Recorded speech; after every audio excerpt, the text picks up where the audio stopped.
KTO Radio présente À haute voix, la lecture intégrale des œuvres spirituelles majeures. Aujourd'hui, Vie de Thérèse d'Avila.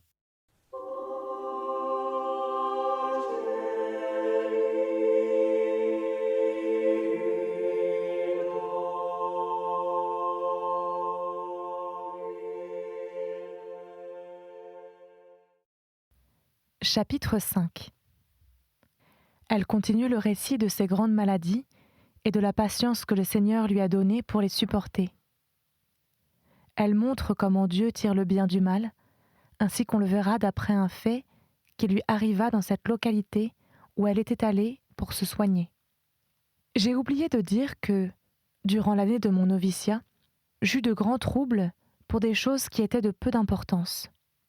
On me reprenait très souvent sans motif. Je le supportais avec beaucoup de peine et d'imperfection. Mais la joie profonde que j'avais d'être religieuse m'aidait à passer par-dessus. On me voyait rechercher la solitude et même parfois pleurer mes péchés. Dès lors, on s'imaginait que j'étais mécontente et on en parlait. Je me portais volontiers à tous les exercices du cloître, mais je ne pouvais supporter quoi que ce soit qui ressemblât à du mépris. J'étais très contente de l'estime que l'on avait pour moi. Je mettais beaucoup de recherche dans toutes mes actions, et tout ce que je faisais me paraissait vertu. Cela ne saurait me disculper, car je savais très bien me procurer en tout ma propre satisfaction. Et l'ignorance où j'étais ne m'exempte pas de faute. Ce qui me sert d'une certaine excuse, c'est que le monastère n'était pas établi sur le pied d'une très haute perfection. Et moi, mauvaise comme j'étais, je me portais à ce que je voyais d'imparfait, pour laisser ce qu'il y avait de bon. Une religieuse souffrait alors d'un mal très grave et très pénible. C'étaient des ouvertures que des obstructions lui avaient occasionnées au ventre, et par où elle rejetait les aliments. Elle ne tarda pas d'ailleurs à succomber. Je voyais que toutes les religieuses redoutaient son mal. Pour moi, j'avais grande envie d'une patience pareille à la sienne. Et s'il plaisait à Dieu de m'en donner une semblable, je le suppliais de m'envoyer toutes les maladies qu'il voudrait. Je n'en redoutais aucune, ce semble, tant j'étais résolue de gagner à tout prix les biens éternels. Je suis étonnée moi-même de ces dispositions, car je ne possédais pas encore, je crois, cet amour de Dieu dont je fus animée, ce semble, lorsque je commençai à faire oraison. C'était une lumière qui me montrait le peu de valeur de tout ce qui passe et le prix d'autres biens qui sont inestimables, parce qu'ils sont éternels et que cet amour nous procure. Sa Majesté daigna encore exaucer cette prière. 2 années ne s'étaient pas écoulées, que j'étais prise d'un mal qui ne ressemblait point sans doute à celui dont je viens de parler, mais qui n'était, je crois, ni moins douloureux, ni moins pénible. Il dura 3 ans, comme je vais le raconter bientôt. L'époque du traitement que j'attendais chez ma sœur, dans la localité que j'ai dite, étant arrivée, je fus transportée, avec les soins les plus appropriés à mes goûts, par mon père, ma sœur et cette religieuse, mon amie, qui m'avait accompagnée et qui me portait la plus vive affection. C'est là que le démon commença à jeter du trouble dans mon âme. Mais Dieu sut en tirer beaucoup de bien. Dans cette localité où j'allais pour ma cure, se trouvait un ecclésiastique d'une naissance distinguée et d'une très belle intelligence. Il avait reçu une instruction assez bonne, mais peu profonde. Je commençai à me confesser à lui. J'ai toujours recherché les confesseurs instruits, car ceux qui ne l'étaient qu'à demi ont porté le plus grand préjudice à mon âme. Mais je ne pouvais pas toujours les avoir aussi savants que je l'eusse désiré. J'ai reconnu par mon expérience que, quand on a affaire à des hommes vertueux et de saintes mœurs, il vaut mieux qu'ils n'aient aucune science que d'en avoir peu, car alors ils se défient de leur lumière, comme moi-même je m'en défierais, il consulte des savants. Les vrais savants, au contraire, ne m'ont jamais trompé. Les autres n'avaient pas évidemment l'intention de le faire, mais ils n'en savaient pas davantage.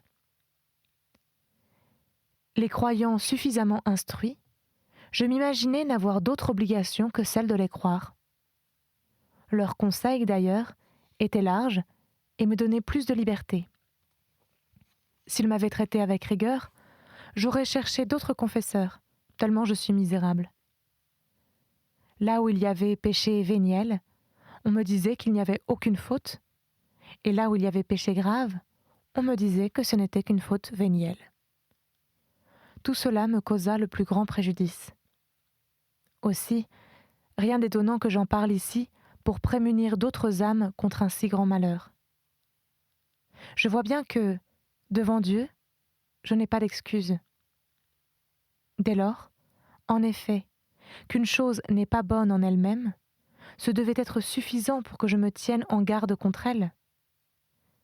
Dieu, je pense, a permis qu'à cause de mes péchés, les confesseurs se soient trompés et m'aient trompé. À mon tour, j'en ai trompé beaucoup d'autres, en leur répétant la même chose qu'on m'avait dite. Je demeurai dans cet aveuglement plus de 17 ans, ce me semble. Enfin, un père dominicain, grand théologien, me détrompa sur divers points. Puis, les pères de la Compagnie de Jésus me représentèrent la gravité de si mauvais débuts et me firent concevoir les craintes les plus sérieuses sur toute ma vie, comme je le raconterai plus tard. Je commençai donc à me confesser à cet ecclésiastique dont j'ai parlé, et il s'affectionna beaucoup à moi. Car alors, comme depuis le commencement de ma vie religieuse, je n'avais à accuser que bien peu de fautes, en comparaison de celles que j'ai eu à déclarer dans la suite. Son affection n'était pas mauvaise en soi, mais elle était excessive, et par suite n'était plus bonne. Il avait compris que pour rien au monde je ne consentirais à commettre une faute grave contre Dieu, et il m'assurait qu'il était de son côté dans les mêmes dispositions. Aussi, nos entretiens étaient fréquents. Tout enivré de Dieu comme je l'étais alors, mon plus grand bonheur était de parler de lui. Une telle disposition, dans une personne si jeune encore, le remplit de confusion. Poussé par sa grande sympathie pour moi, il commença à me découvrir le mauvais état de son âme, qui était en effet déplorable. Depuis environ 7 ans, il se trouvait dans une situation très dangereuse. Il entretenait une affection et des relations coupables avec une personne de la localité, et malgré cela, il disait la messe. La chose était si publique qu'il avait perdu son honneur et sa réputation. Mais personne n'osait l'en reprendre. J'étais remplie de compassion pour lui, car je lui portais beaucoup d'intérêt. D'ailleurs, il y avait en moi tant de légèreté et d'aveuglement que je considérais comme une vertu de répondre par la reconnaissance et par l'amour à ceux qui m'aimaient. Maudite soit une telle loi qui va jusqu'à être contraire à la loi de Dieu. C'est là une folie qui a cours dans le monde et qui me met tout hors de moi, car tout le bien qu'on nous fait, nous le devons à Dieu, et nous regardons comme une vertu de ne pas rompre une amitié alors même qu'elle serait contre lui. Ô monde, que tu es aveugle! Ô Seigneur, quelle grâce vous m'eussiez accordée si j'avais été remplie d'ingratitude envers le monde tout entier et que je ne l'eusse jamais été envers vous. Mais à cause de mes péchés, c'est tout le contraire qui est arrivé. Je cherchais donc à me procurer des renseignements plus précis auprès des personnes de sa maison, et je connus mieux l'état dangereux où il était. Je vis que l'infortuné était moins coupable qu'il le paraissait. La malheureuse femme qui l'avait séduit l'avait prié de porter au cou, par amour pour elle, une petite idole de cuivre à laquelle elle avait attaché des charmes, et personne n'avait eu assez d'autorité sur lui pour la lui faire enlever. Je ne crois pas d'une manière absolue à ce que l'on raconte des sortilèges. Je dis ce que j'ai vu, afin que les hommes se tiennent sur leur garde contre ces femmes qui voudraient former de telles relations. Car il n'y a pas à en douter. Une fois qu'elles ont perdu toute pudeur devant Dieu, elles qui cependant devraient, plus que les hommes encore, se tenir dans la plus grande réserve, elles ne méritent plus aucune confiance. Elles ne reculent devant rien quand il s'agit d'atteindre leur but et de satisfaire cette passion que le démon entretient dans leur cœur. J'ai été bien misérable, je le reconnais. Mais je ne suis jamais tombée dans une faute de ce genre. Je n'ai jamais eu l'intention de faire le moindre mal. Et quand je l'aurais pu, je n'aurais jamais forcé quelqu'un à m'aimer. C'est le Seigneur qui m'a préservée. S'il m'avait délaissée, je tombais sur ce point comme sur les autres, car on ne doit avoir aucune confiance en moi. Une fois ces renseignements pris, je commençai à lui manifester un attachement plus profond. Si mon intention était bonne, ma conduite fut mauvaise. Car pour arriver à un bien, si grand qu'il soit, il ne fallait pas commettre le moindre mal. Je ne lui parlais guère que de Dieu, et ses entretiens durent lui faire du bien. Mais ce qui exerça le plus d'empire sur lui dans la circonstance, ce fut, je crois, l'affection très grande qu'il me portait. Pour me faire plaisir, il en vint à me remettre la petite idole de cuivre que j'ai fit jeter immédiatement dans la rivière. Une fois débarrassé de cette idole, il lui sembla sortir comme d'un profond sommeil. Il commença à se rappeler tout ce qu'il avait fait durant ces dernières années. Effrayé de lui-même, il pleurait son malheureux état et se mit à la voir en horreur. Notre-Dame a dû l'aider puissamment, car il avait une dévotion spéciale au mystère de sa conception et il célébrait cette fête très solennellement. Il cessa enfin complètement de voir cette femme et il ne se lassait pas de rendre grâce à Dieu de l'avoir éclairée. Il mourut juste 1 an après le jour où je l'avais vu pour la première fois. Il avait très bien persévéré dans le service de Dieu. Je n'ai jamais compris que la grande affection qu'il avait pour moi fût mauvaise. Cependant, elle aurait pu être plus pure. Il y eut aussi des occasions où nous aurions commis des fautes plus graves, si nous ne nous étions pas bien tenus en la présence de Dieu. Je le répète, je n'aurais jamais voulu rien faire qui fût à mes yeux péché mortel. Et, si je ne me trompe, la vue de cette disposition le portait à me donner son affection. Tous les hommes, d'ailleurs, je le crois, doivent avoir plus d'affection pour les femmes qu'ils voient porter à la vertu. Et c'est pour elles un moyen plus sûr de gagner leur estime, comme je le dirai dans la suite. Je regarde comme certain que ce prêtre est dans la voie du salut éternel. Il est mort dans les meilleurs sentiments et dans l'éloignement complet de l'occasion de péché où il s'était trouvé. Tels sont, à mon avis, les moyens dont le Seigneur a voulu se servir pour sauver son âme. Mon séjour dans cette localité fut de 3 mois. J'y souffris de grandes tortures, car le traitement était trop rude pour mon tempérament. Au bout de 2 mois, on m'avait, à force de médecine, ôté presque la vie elle-même. La violence du mal de cœur dont j'avais voulu chercher la guérison était devenue beaucoup plus terrible. Parfois même, il me semblait qu'on le déchirait avec des dents aiguës. On craignait même que ce fût la rage. J'étais épuisée, car je ne prenais aucune nourriture. Je me contentais d'un peu de liquide.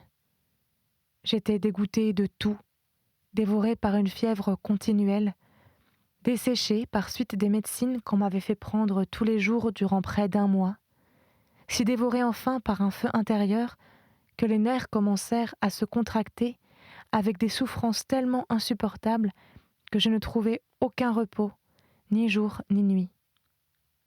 Enfin, je tombai dans une tristesse profonde. Voilà ce que j'avais gagné. Mon père me ramena chez lui. Les médecins vinrent de nouveau me visiter. Tous me condamnèrent. D'ailleurs, outre ces mots, disait-il, j'étais frappé d'étisie. Tout cela m'importait peu, car j'étais absorbé par la souffrance qui s'étendait avec une égale intensité des pieds à la tête. Celles des nerfs, au dire des médecins eux-mêmes, sont intolérables, et, leur contraction étant générale, j'endurais un tourment indicible. Hélas, si encore je n'avais point par ma faute manqué d'en tirer profit, les tortures à cet excès ne durent pas se prolonger plus de 3 mois. Mais il semblait impossible de pouvoir souffrir tant de maux réunis. Moi-même, j'en suis étonnée maintenant, et je regarde comme une grâce insigne la patience que le Seigneur me donna, car on voyait clairement qu'elle venait de lui. Ce qui me fut d'un grand secours pour la pratiquer, c'est que j'avais lu l'histoire de Job dans les Morales de saint Grégoire. Le Seigneur, ce me semble, avait, par ce moyen et par celui de l'oraison à laquelle j'avais commencé de m'adonner, daigné me préparer d'avance à supporter tous ces maux avec tant de conformité à sa volonté. Je ne m'entretenais qu'avec lui.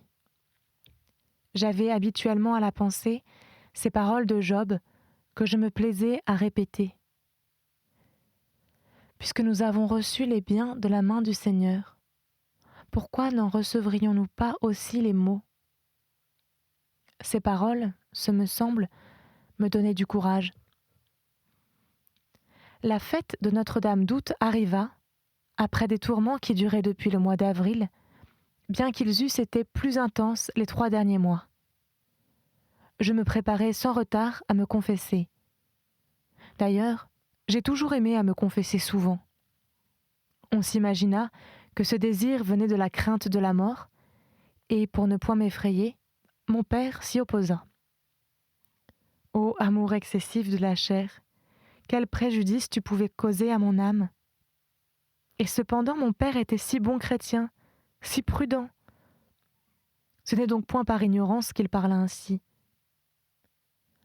Or, cette nuit-là même, j'eus une crise si terrible que pendant près de 4 jours, je demeurai privée de tout sentiment. On m'administra alors le sacrement de l'extrême-onction. À toute heure, à tout moment, on s'attendait à me voir expirer. On ne cessait pas de me réciter le credo, comme si j'avais compris quelque chose.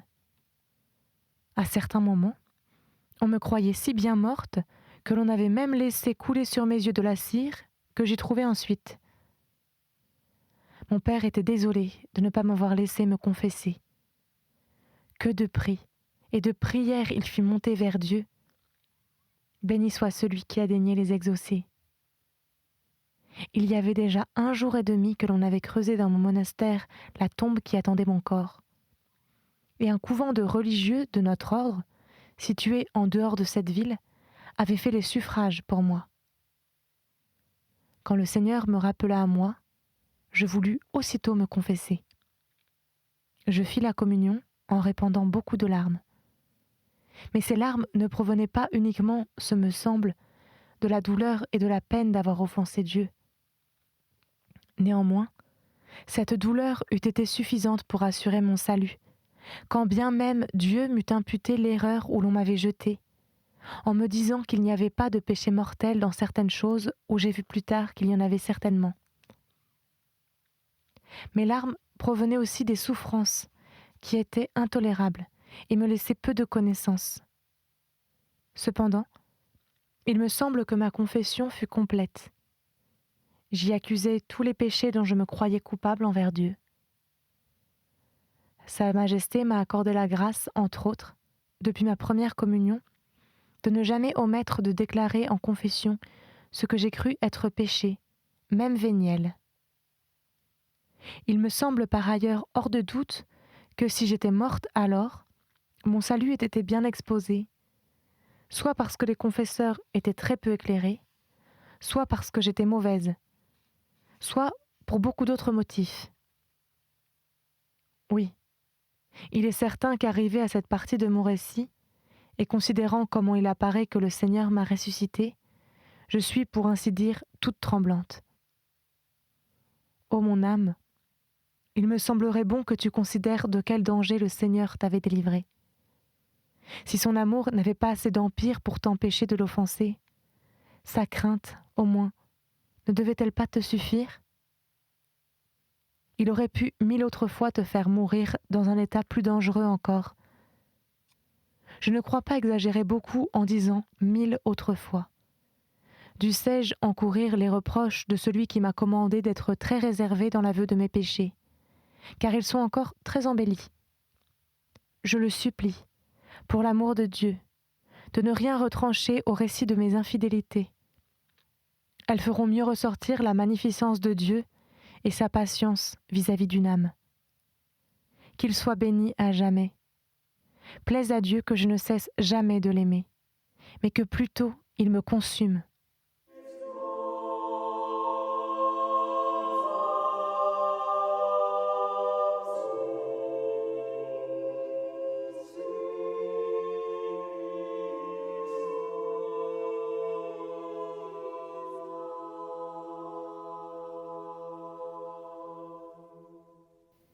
Chapitre 6. Elle parle de la gratitude immense qu'elle doit au Seigneur pour sa résignation parfaite au milieu de si grandes souffrances. Elle montre comment elle prit le glorieux Saint Joseph pour médiateur et avocat, et quels avantages elle en retira. Après ces 4 jours de crise, je restais dans un état tel que Dieu seul peut savoir quelle torture intolérable j'endurais.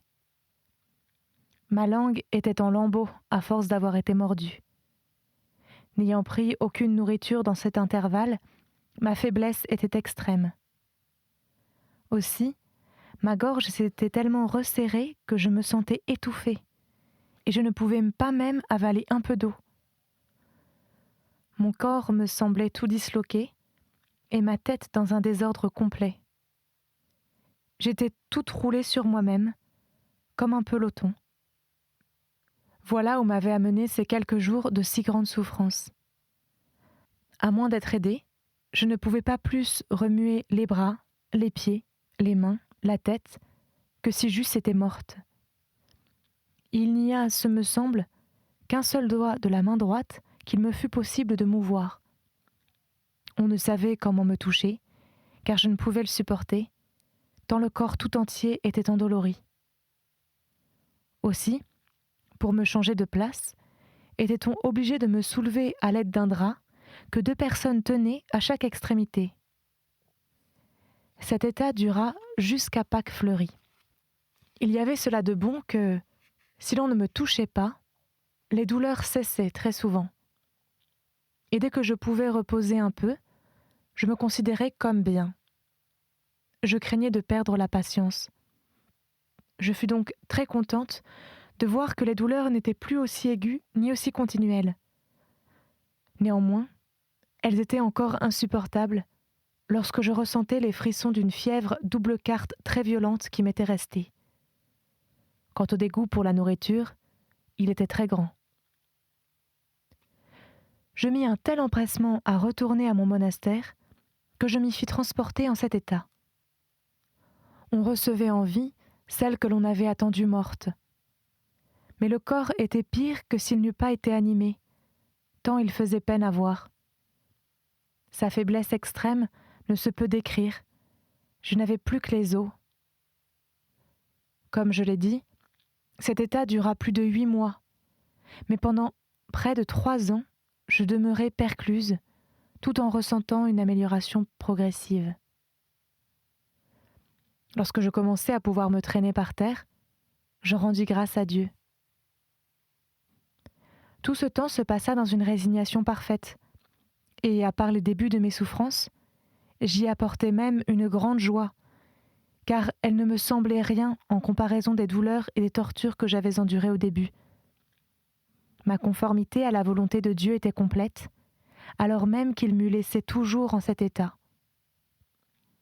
Il me semble toutefois que je ne désirais guérir qu'afin d'être dans la solitude pour faire oraison d'après la méthode qui m'avait été enseignée, car à l'infirmerie, ce n'était pas chose facile.